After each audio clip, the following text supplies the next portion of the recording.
continues to pour endlessly from this building at the corner of 13th Street and 2nd Avenue. In fact, it seems a bit worse now than it was a short time ago. The smoke, white and gray, is just blowing east on 13th. Trouble began early today when flames erupted in the sub-basement of the Bell Systems building at 2nd Avenue and 13th Street. And before long, 170,000 phones in Lower Manhattan had been knocked out. If it's possible to believe this fire is getting worse. You may hear the sirens in the background as more equipment arrives to battle it. We're calling it a major disaster. To the extent of it, we don't know. Battalion Chief Joseph Riley said that the smoke and the heat and the damage were beyond belief. Some emergency phone service is being set up in the areas, and crews we understand are being brought in from out of state and out of town to assist in rebuilding this system once the fire department completes its job. We need a frame, and we need the cable vault restored. Lee Oberst, New York Telephone. Jack Mack, Bell Labs. Bill Brady, Western Electric. The Bell System team gathers. Maybe somewhere in the range First of steps, 4,000. evaluate all information. Okay. Delegate responsibility to the right people. Find and order new equipment. Check and double check. There are 200 men battling the smoke and the fire and the fumes and the flame inside. There have been no more reported injuries since the earlier 50 who were treated for smoke inhalation. But I feel very bad for the men on those cherry pickers who are still just a few feet away from the windows, squirting streams of water in there.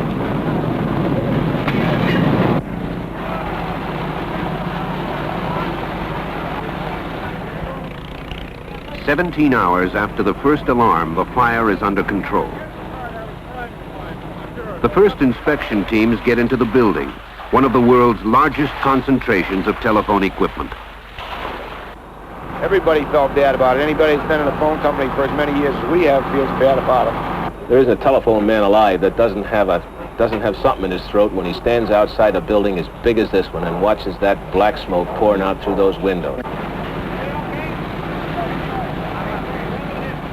At the same time the first inspection teams were assessing the damage, the vanguard of an army of New York Telephone and Western Electric workers began the massive cleanup. Thousands of gallons of water to mop up. Damage assessment supports earlier assumptions. The building's first 2 floors are destroyed. The main distributing frame, a total loss. 31,000 switches to local phones out of service. 208 cables in the vault must be pulled and replaced. Meanwhile, 170,000 residential, business, and coin telephones are out. More phones than in the entire city of South Bend, Indiana. Using nationwide telephone network flexibility, AT&T long lines and New York Telephone shift calls away from the affected area. Immediately, AT&T coordinates a nationwide inventory to determine location and quantities of spare equipment. Within hours, Western Electric people locate a new mainframe at their Hawthorne, Illinois plant, awaiting shipment to another Bell operating company. The order is changed, and the frame is en route to New York by air. Western halts all part shipments to operating companies. New York has priority on anything it needs. 10,000 repeaters shipped from Massachusetts. 90,000 feet of cable from Illinois and New Jersey. 12 million feet of frame wire from Buffalo, New York. All rushed to the disaster scene. We've got 2 to 3 weeks to accomplish this, and we're going to have to go all out to do it. All right? If there are no questions, then let's go. Let's get it done. Let's get it done fast. We're working 12-hour shifts on it. We have all different types of people here with us. You have Enterprise City Subway, New York Tel, people from out of state with us too. All working together.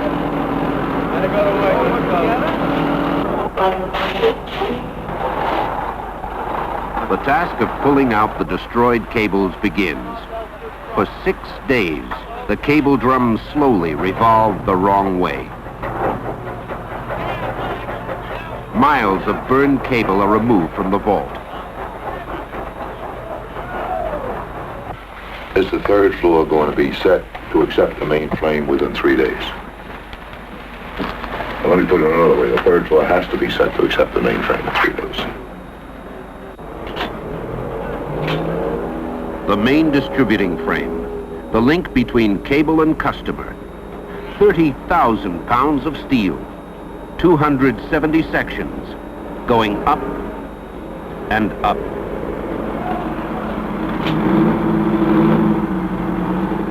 A 100,000 people are without phones, cut off from the world. Emergency coin telephone vans are rushed in from nearby Bell companies, including West Virginia, Ohio, and Pennsylvania. Within days, more than 400 emergency phones are operating from 32 strategic locations. The telephone company immediately put a bunch of phones in the house right next door to where I live. So all I need is dimes, and I'm in contact with my children and the grandchildren just by going out of their house. I'm Italian, and I was brought up very strict, and it wasn't proper, and my mother told me to call men. So the phone's out. Okay. New York Telephone Company Information Emergency Service. The day after the fire, telephone executives worked with the city government to organize an emergency telephone message center. Bell System Pioneers, a community service group, seeking ways to help in this crisis. They visit people who are isolated without phone service, the handicapped, the elderly, the sick. Pick up the phone, I got in touch with the outside world, and they could call me, and there is nobody. That's common. What I'm saying is that probably I want a cable from here all the way back there. They'll go kind of diagonal. Everybody's been just super in the whole job, and we've been coordinating with Western to get the frames up and going, to get the testing going, and with the engineers to get equipment into the building. Other people in Bell Laboratories from Columbus, Ohio, bringing their people in and working around the clock. It's just been a super effort by everybody.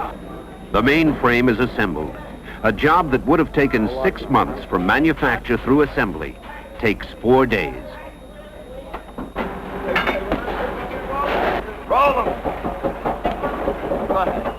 The process of replacing the cable begins. The drums now turn in the right direction.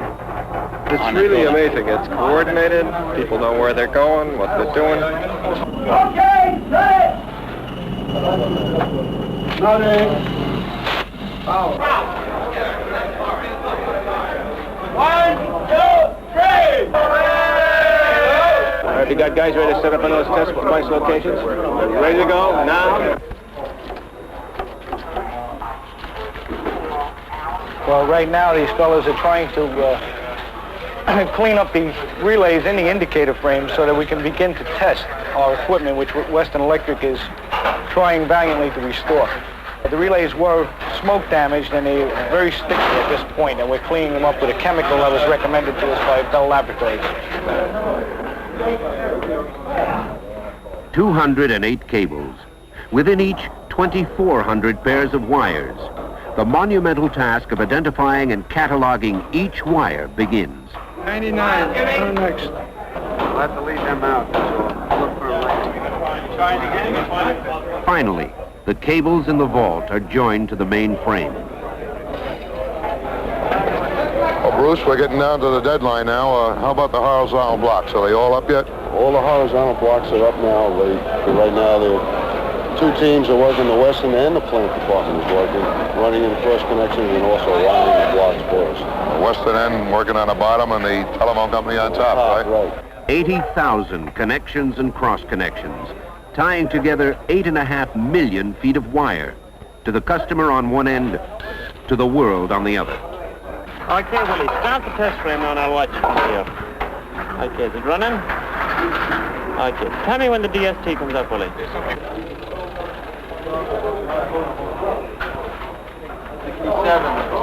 How will I feel when the phones are back in service? Much better.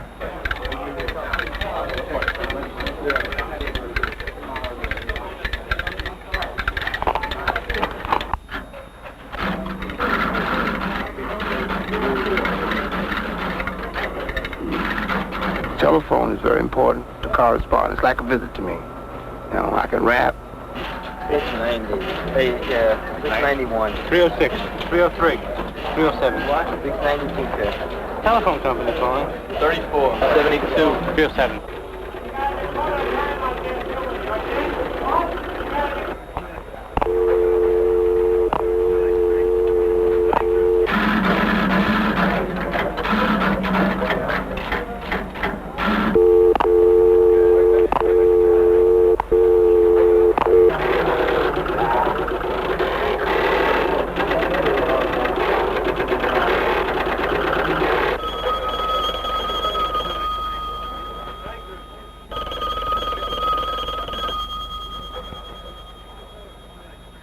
"23 days after the fire, the phones are back in service. 3,500 Bell System men and women. Work that would normally take years, accomplished in 3 weeks. It's been a long 3 weeks, but it's been fruitful. I've never seen anything like it in my 25 years with the company. But I'll just say one thing. Fantastic. Hello? Hi, Lou. Hello?